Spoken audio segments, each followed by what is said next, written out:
James Emmett here for Leaders in Sport and Sports Business Journal at Stagwell Sport Beach. And I'm with Gerard Piqué, the CEO of Kosmos, founder of the Kings League, Spanish international, everything else besides. Gerard, how are you doing? Good, very good. Having a great day here. Yes. People talk about, or athletes talk about the feeling that you get, the kind of adrenaline and endorphins that you get from, winning or scoring a goal in front of, 100,000 people or whatever. Completely unmatched feeling. In your sort of current business life, is there anything that gets close to the type of feelings you get on the pitch? It's impossible. No. It's impossible. To play any kind of sports, but in my case, football for so long, and playing for big crowds like, Camp Nou every 2 weeks because it was our home stadium. There is no job in the world where you work the whole week just for 90 minutes, and depending on that result, you will have a good week or a bad week. Yeah. There is none in the world. Yeah. And the level of adrenaline that you generate because you are doing your job in front of so many people, not just in the stadium, which we're talking about 80,000, 90,000, but also on TV, that it's millions of people. And the pressure of the need of winning every 3 days, because at the end of the day, in clubs like Football Club Barcelona, you need to win every 3 days. If not, it's a failure. Yeah. You cannot compare to anything else. And it's great to be part of a company that we have so many objectives, and it's absolutely great, but it's not the same. I think actually you announced at the event in London that you'd hired a new CEO. He's now in place and working away. You've expanded into all sorts of different territories. I think the last couple of weeks you've just spent in Paris for the club finals, the finale of the club season. How's it going? What would you grade yourself? So intense and so crazy, but so fun at the same time.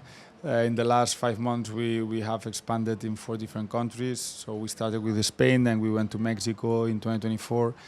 And this first half of the year, we started the league in Italy, in France, in Germany, and in Brazil in 4 months. As you can imagine, pretty crazy. We have different offices in all these countries right now. And then we end up with the World Cup of Clubs, which is our jewel crown, where the best clubs of each league qualifies to play this last tournament and to become world champion. A little bit like the Champions League on traditional football. And it happened these first 2 weeks of June here in Paris, and it was amazing. Yeah. The level of excitement, the level of audience, the level of football, because at the end of the day, it's a competition that we like the show and the entertainment, but it's very competitiveness, and it's very serious, and people really care about winning or losing, and you can see on the pitch when they play. We are very happy. Everything is going very smooth, and the plans that we have and that we tell to our investors and to the world, then we make it happen, which I think it's very important, and it gives a lot of credibility. And now the idea is to launch Kings League MENA for the region of Middle East and North Africa. We just announced a deal with Surge that will be our partner there. And the next one is the US. We really want to go there. We believe US is a perfect country for our product because US understands much better than any other country the fact that the sports need to be entertainment and needs to be a show. And we're ready for that challenge. It's a big one, of course. But we've been working for the last few months on having the best league possible, the best product, and I'm sure that we will be very successful there. So the deal with Surge that you mentioned, how long was that in the pipeline? Obviously, MENA is a region hugely important for sport, well, for the world at the moment. How did that Surge deal come about, and what does that give you to have a partner like Surge in that region? Well, it takes time. Everything in life takes time, and at the end of the day, to close these kind of deals are not easy because obviously there are a lot of details to take care of. But at the end of the day, the fact to close a deal with Surge, which obviously is part of the PIF, it gives us a lot of things. First of all, obviously the knowledge in the region. By far, they are the leaders, number ones. They have all the know-how, all the connections with the brands, with partners, operating partners, and so on. So they will help us a lot to open doors in the country, not just in the country but in the region, because as I said, Kings League will be not just in Saudi. In Saudi there will be a venue where all the games will happen, but teams will be from Saudi and for other parts like Morocco, Algeria, Egypt, UAE, Qatar, and so on. And for us, strategically, it's very important. It's a region that I think it's perfect for us for two reasons. Football is a religion there. I mean, they love everything related with football, and also it's a very young population with everyone has a device, an iPhone, a tablet. Us as a product, we have 85% of our audience that is less than 35 years. So it fits perfectly to what we want, and we believe that Kings League MENA will be one of the biggest ones in our ecosystem. You also mentioned the US as being firmly on your radar at the moment, something that you want to get right when you go there. It's obviously a huge, an area of huge potential for football, no matter what competition, no matter what rights holder. But it's not always the safest bet that people seem to think it is. You look at the Club World Cup at the moment, the stadiums aren't full. It's not necessarily a 100% success. It's not easy.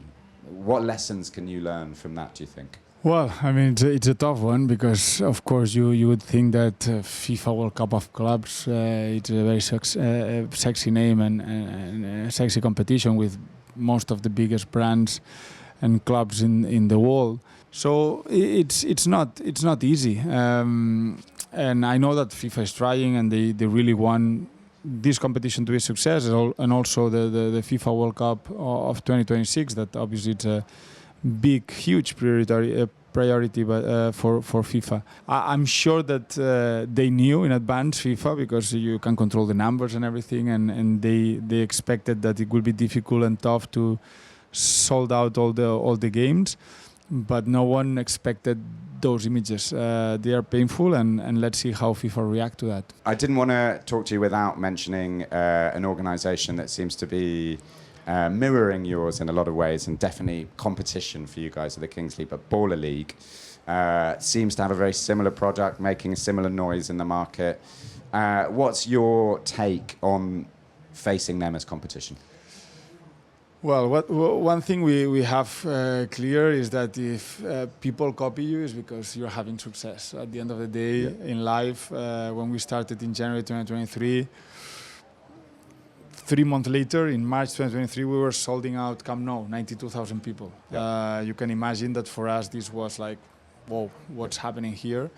Then we sold out again in July, Atletico Madrid Stadium, more than 60,000 people. And then we started our expansion to Mexico and to the rest of the countries. During that process, if you have success, if people see you having success, they try to copy. And Baller is a copycat like others that are trying to do the same in different countries. In Italy, we have one called Goat League, in Mexico, People's League. We have another in Germany called Icon League. So, I mean, it's normal. It's flattering, right? If no one copies you, it's because whatever you're doing, you're not getting it right. It's not interesting. So we are very happy. We are in a great position. We did a round last year of 60 million from different funds of the US and Mexico, and this allow us to expand to all these countries. The idea is to keep expanding. Football at the end of the day is the most followed sport in the world, and this allow us to really start leagues in all the countries. So why not in 3 to 5 years to be in 20, 25, 30 countries, and maybe not operating ourselves all the leagues, but licensing to other operational partners that can help us on that, and we are working towards that. Gerard Piqué, thank you very much indeed. Thank you very much. Thank you.